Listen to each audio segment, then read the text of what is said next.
तो हरियाणा विधानसभा चुनाव में इस वक्त हम आ पहुंचे हैं खरखोदा में, जहां पर हम जानेंगे जनता का क्या मूड है, जनता ने क्या मूड बनाया है और किसको वो चुनने वाले हैं। सबसे पहले सर आपका नाम बताइए। सुभाष है जी। सुभाष जी, क्या लगता है यहाँ पे किसकी हवा है? बिल्कुल एक तरफा बीजेपी है जी। बीजेपी। बिल्कुल एक तरफा। और यहाँ के जो कैंडिडेट हैं पवन जी? पवन जी बहुत बढ़िया छवि है जी। बच्चे वर्कर हैं, बहुत बढ़िया हैं। 2 बार पहले ये पिछले प्लान में ये 450 वोटों से आ रहे थे, जेजेपी से थे ये कैंडिडेट। अब की बार ये समुद्र में उतर सके हैं। ये आप रिजल्ट देख लो, फिर समुद्र में कूदने के बाद क्या होता है। क्या होता है समुद्र में कूदने के बाद, बताइए। अच्छा जी, सबसे पहले तो मेरे जो आपके चैनल के माध्यम से जो भी पब्लिक देख रही है उसको सबको नमस्कार। जो ये चुनाव है जी, यहाँ खरखोद हल्के ही बताता हूँ मैं, क्योंकि हमारे जो ये हल्के के अंदर है, जो हमारा वाल्मीकि है कांग्रेस पार्टी से, हम हुड्डा साहब से और क्या नाम है दीपेंद्र जी से हम कोई किसी का अपमान नहीं करते हैं। सभी हमारे नेता से किसी पार्टी का वो मैं कोई वो नहीं करता, लेकिन दीपेंद्र जी से और हुड्डा जी से ये कहा था इसकी टिकट बदल दो। टिकट नहीं बदली, दूसरी बार भी नहीं बदली, तीसरी बार भी नहीं बदली। ये बाहर का है, ये कथुरे साइड का है। हमने कहा हमारे किसी भी यहाँ को दे दो टिकट, हमारे जो क्षेत्र है खरखोदा क्षेत्र उसको दे दो, लेकिन उन्होंने नहीं दी। उसकी वजह से अब जो हमारा भाई पवन है, हमारा बेटा है, यहाँ खरखोदा से लड़ रहा है, तो हमारी जो पूरी पब्लिक है, पूरा विधानसभा क्षेत्र है, ये इसके साथ है। क्योंकि हमने हुड्डा साहब को भी देख लिया और उसको भी देख लिया, नहीं तो 15 सालों लिए कोई काम करता है, कहता है कि मेरी सरकार ने 2014 में ये कह रहे थे भाई बीजेपी की सरकार आओ, बोला नहीं कांग्रेस की आओ, जब जबरदस्ती बना दिया। 19 में फिर हम कहें थे अब भी बीजेपी की सरकार आओ है, फिर कांग्रेस वाला बना दिया। अब की बार फिर कांग्रेस वाले कह रहे हैं अब कांग्रेस की सरकार आओ है, लेकिन हम कहते हैं बीजेपी की सरकार आओगी। अगर ये पब्लिक में पूरे विधानसभा खरखोदा कहता अगर ये पब्लिक फिर भी गलती करेगी तो फिर भी वो अपोजिशन का रहेगा, नहीं तो बीजेपी की सरकार आ रही है, भारी बहुमत से आ रही है, इसमें कोई दो राह नहीं है। और जी इसके एंटी बहुत हैं, क्योंकि जयवीर ने काम नहीं किए, न पर्सनल किए न सामूहिक किए। अगर विपक्ष में नेता होता है कम से कम ये आवाज़ तुम्हारी उठा देता है। जैसे नहर में पानी नहीं आया भाई, वहाँ जाकर के किसी SC एक्शन को कह दे भी हमारी नहर में पानी नहीं आया, उसकी सफाई कर दो। अगर वो नहीं सुनते तो पब्लिक में आकर बताओ है। अब भी मैं वहाँ गया था, सुनाई नहीं की। कभी विधानसभा में गया है, विधानसभा में मुद्दा उठाओ भाई हमारे हल्के में हुड्डा साहब के टाइम में पानी नहीं था, अब पानी नहीं आ रहा, क्या बात है। उन्होंने कोई मुद्दा नहीं उठाया, वहाँ जा करके बैठ जाता है, TADA मिल जाता है, कोई किसी प्रकार की सुनवाई नहीं। हमने न किसी हुड्डा से कोई द्वेष से, न दीपेंद्र से, न नायब सैनी से, न प्रधानमंत्री मोदी से। हमने जो है 4 साल से बैठा रखा है, इसने कोई काम नहीं किया। हम इसके अगेंस्ट अब की बार हमारे हल्के का जो पवन बेटा हमारा, इसको भारी बहुमत से जनाएंगे। मैं जनता से खरखोदा विधानसभा की जो जनता उसको यही कहता हूँ भाई एक मौका इस बेटे को दे दो, एक मौका दे दो। अगर ये काम नहीं करेगा तो फिर पलट देना पब्लिक के हाथ में। अच्छा, यहाँ पे एक और चीज सुनने को मिलती है कि जो हरियाणा है उसे जाट लैंड भी कहा जाता है, और यहाँ पे अक्सर कहा जा रहा है कि जो जाट है कम्युनिटी वो बीजेपी के साथ नहीं है, वो कांग्रेस के साथ है। नहीं, मैं जाट हूँ, सिसाने का जाट हूँ, सतबीर मेरा नाम है। कोई ये नहीं कि भाई को ला रखे हूँ तसली कर लो, मेरा आई कार्ड देख लो, मेरा वोटर कार्ड देख लो, मैं जाट है। जाट और भी ये बैठे हमारे जाट हैं, जाट काफी, ऐसा नहीं है। हर बरादरी 36 बरादरी से पवन जी के साथ है, ऐसी कोई बात नहीं है। पवन जी को पवन बेटे को एक बनाना है। 36 बिरादरी की बात कर रहे हैं, जो राकेश टिकैत है वो कह रहे हैं कि 36 बिरादरी तो मेरे साथ है।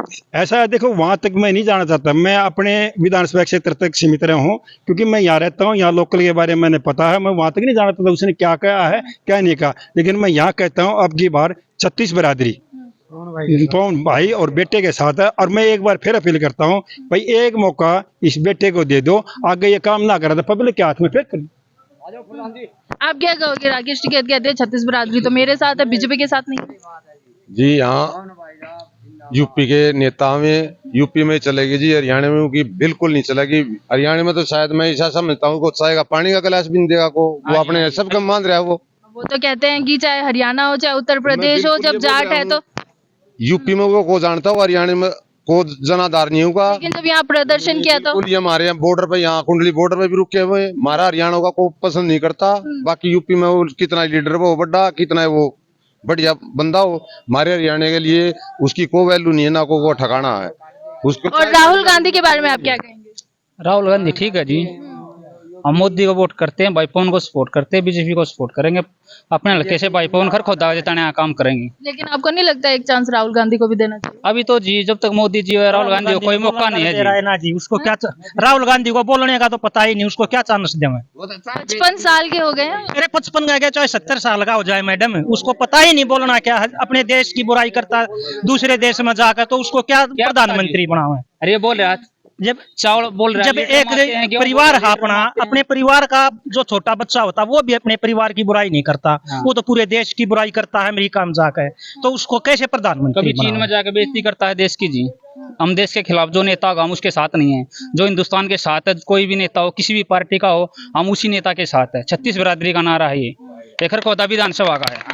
अरे जो ये बोल रहे हैं लोग जाट नॉन जाट की राजनीति कर रहे हैं और हमारे को पढ़ने की कोशिश कर रहे हैं, खरखोदा हल्के का कोई भी बंदा 36 बिरादरी का नहीं पाटेगा। हम 36 बिरादरी मिलकर भाई पवन को जिताने का काम करेंगे और पवन भाई के साथ में रहेंगे। तो मतलब इस बार हरियाणा में बीजेपी की सरकार बना रहे हैं? हाँ जी, एक तरफा सरकार बना रहे हैं जी। हाँ जी, एक तरफा बस। बिल्कुल, ये मैंने पहले भी बताया था आपको कि 2014 में भी इन्होंने ये कहा था कांग्रेस की सरकार बन रही है, फिर हमारा ये अपोजिशन में बैठा दिया, गलती कर बैठे। 2019 में भी इन्होंने कहा कि भी कांग्रेस की सरकार बन रही है, लेकिन नहीं बनी, बीजेपी की सरकार बनी। और अब की बार भी यही करे कांग्रेस की सरकार बनी, लेकिन बीजेपी की सरकार बनेगी। तो मैं फिर दोबारा अपने विधानसभा क्षेत्र खरखोदावासी से कहता हूँ, ऐसी भूल मत करना, अब की बार पवन बेटे को बारी मोती से जला दूं। अच्छा, इनका कहना है कि 3 बार भूल कर चुके हैं, इस बार भूल नहीं करेंगे। आपका क्या कहना है? हमारा तो यही कहना है जी, हम तो कमल का फूल खिलाएंगे, ना गुलाब का ना चमेली का, और भाई पवन खरखोदा को विधायक बनाएंगे, जिताएंगे विधानसभा में। कौन को जिताएंगे जी हम तो बस। कौन की हार नहीं, जय वीर वाल्मीकि की खैर नहीं, उसको यहाँ से बगाड़ा हमने बस। कति हम खुले दिल से कहते हैं, छाती में हाथ मारेंगे। आप क्या कहेंगे? आप देश के युवा हैं और यहाँ पे जो विपक्ष है वो लगातार कहता आया है कि बेरोजगारी है, महंगाई है। अब की बार फिर बीजेपी सरकार एक तरफा कौन कर, जिसको जी काम नहीं करना, जिसको सरकार कड़वी लगती है, उनके लिए बेरोजगारी है। किसी भी दुकान में खरखोदा है, मेरे साथ चालो 100 आदमी, किसी दुकान वाले के पास काम करने के लिए टाइम नहीं है, 2 दिन का टाइम देगा। अगर कपड़े की दुकान में कपड़ा लेने जाएंगे वहां भी आध घंटा लगेगा। तो बेरोजगारी है कहाँ? जिसको करके खाना उसके लिए बेरोजगारी नहीं है, जिसको आराम का चाहिए, नोटा के थप्पे चाहिए, उनके लिए बेरोजगारी है। हमारे लिए कोई बेरोजगारी नहीं, हम सब नौजवान हैं और सब काम करते हैं अपना, हमारे बच्चे भी हैं, परिवार भी, सब अच्छा चल रहा है। बीजेपी सरकार हमारे को एक चीज से सपोर्ट कर रही है, 36 बिरादरी को सपोर्ट कर रही है, इसलिए हम बीजेपी के साथ है। कोई बेरोजगारी नहीं है, कुछ भी नहीं है। नायब सैनी जी ने अब अनाउंसमेंट कर दिया है 8 तारीख के बाद में सभी हमारी माताएं बहनें 36 बिरादरी की सबके खाते में हर महीने 2100 रुपये आएंगे। कोई झूठी बात नहीं है, वहां देख लो। अंकल छोड़। और एक चीज और मैं कहना चाहता हूँ, देखो मैंने पहले भी बताया है, मैंने सभी पार्टियों के जो नेता वो सम्मान करता हूँ, मैं ऐसी कोई बात नहीं कि सम्मान से बोलना चाहिए, लेकिन इस पार्टी के अंदर जो करें बेरोजगारी, जो बच्चे लगे हैं उनके परिवार वालों को पूछे, ऐसे ऐसे बच्चे लगे हैं, ऐसे ऐसे मिले मेरे को, वो ये कह रहे हैं अंकल जी हम तो ये जानते कि सपने में लग रहे हैं, हमारे को ये उम्मीद नहीं थी अभी हमारे को कभी नौकरी मिल जाएगी, क्योंकि वहां तक पहुंचने की उनकी हिम्मत नहीं, दूसरे नंबर से वो कर नहीं सकते। ऐसे ऐसे बच्चे नौकरी लग रहे हैं सरकार में, बहुत गरीब के अमीर के कोई जात पात नहीं, किसी भी बरादरी का हो, A to Z किसी भी बरादरी का जो मेरिट में आएगा वही बच्चा। अरे इस बात के लिए हम भी समर्थन करते हैं भी सरकार किसी की भी हो, सरकार किसी की भी हो, लेकिन मेरिट के आधार पर होना चाहिए। ये सरकार बहुत बढ़िया करी है और अब की बार मैं फिर निवेदन करता हूँ भाई एक मौका पवन बेटे को दे दो, पूरी जनता। तो आप कह रहे हैं कि कोई भेदभाव नहीं है, लेकिन राहुल गांधी तो कहते हैं कि सांप्रदायिकता फैला रखी है बीजेपी ने। कोई सांप्रदायिकता नहीं, किस चीज की, जिसके लिए है जनता के लिए नहीं है। नो पर्ची नो खर्ची, गरीब का बच्चा लग रहा है, जिसके घर में चाय पीने के लिए पैसे नहीं है, उसका बच्चा मेरिट लेकर तो सीधा नौकरी लगता है, घर वाले को पता भी नहीं लगता, ज्वाइनिंग लेटर आता, भाई साहब आपका बच्चा लग गया, घर में खुशी होती है। और वहाँ क्या था, विधायक टिकट बना वो देते थे, पर्ची बना कर बच्चा लगेगा नौकरी, उसका बच्चा लगता था, गरीब का बच्चा नहीं लगता था। 36 बिरादरी में सबके बच्चे लग रहे हैं, किसी भी गांव से पूछ लो, जर्नलिस्ट लगी थी, 8 बच्चे ससाना गांव से लगे हैं, जो मेरी नॉलेज में ससाना गांव में मेरे 2-4 यार दोस्त हैं। खांडे गांव का 4 बच्चे खांडे गांव से लगे हैं। नो पर्ची नो खर्ची, बिल्कुल बिना पैसे जी। और क्या चाहिए देश ने जी? भ्रष्टाचार खत्म होने लग रहा, बेटियों की इज्जत होने लग रही, और क्या चाहिए देश को? सिलेंडर 500 रुपया कर दिया, 2100 रुपये महिला खाते में आ जाएंगे, 24 फसलों पर MSP की गारंटी दे दी मुख्यमंत्री ने। बताओ और क्या चाहिए सरकार को? अच्छा, आपने कहा कि बेटियों को इज्जत मिल रही है, लेकिन विपक्ष का कहना है कि जो विनेश फोगाट है, जब वो हार के आई थी तो बीजेपी ने जश्न मनाया था। 1 मिनट मैडम, ये बताओ, जिसका 100 ग्राम वेट फालतू, मोदी तो कुश्ती करेगा नहीं, वेट है, बहन जी वो हमारी बहन है, हम इज्जत करते हैं उसकी, ऐसी बात नहीं, खिलाड़ी है। अगर वेट है तो उसमें सरकार का क्या दोष है? सरकार तो कुछ नहीं कर सकती, वेट तो घटा नहीं सकती। चलो कुश्ती नहीं हुई, वो आगे जीत के कर, हम हार के भी जीताए, हमारे देश ने उसका बहुत मान सम्मान करा, हमारी बहन हमारी बेटी है, उसके लिए हम कुछ नहीं कह सकते। चलो राजनीति में भाई उसको उतार दिया, वो उसका भाग्य है जो होएगा, लेकिन इसमें मोदी की और सरकार की तो क्या गलती? कुछ भी नहीं है। क्या सपोर्ट कर सकते थे मोदी उसको? जी आप बताओ।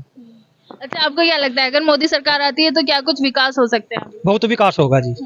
और मैं भाइयों के सुनाना चाहूँ, मैं धानक जाति से हूँ, गांव खंडा से। मेरे 3 भाई लगे हैं बीजेपी सरकार में, लगे हैं 2 भाई लगे हैं कंपनी में, एक मेरा लड़का, एक मेरा भाई, और एक मेरा छोटा भाई जो है बैंक में, बड़ौदा बैंक में खरखोदा कैशियर लग रहा है। कोई पैसा नहीं लगा, धानक जाति से हूँ, दिहाड़ी मजदूरी करूंगा, कोई पैसा नहीं लगा। तो मैं तो ये चाहूँ अपने 36 बिरादरी से और खासकर SC/BC से कि भाई बीजेपी ने छोड़ोगे तो थारा कितना भला नहीं होगा। धन्यवाद। यहाँ पर लोग काफी खुश नजर आ रहे हैं मोदी सरकार से, और कह रहे हैं कि कमल ही जो है वो हरियाणा में खिलाएंगे। सुदर्शन न्यूज का खोदा।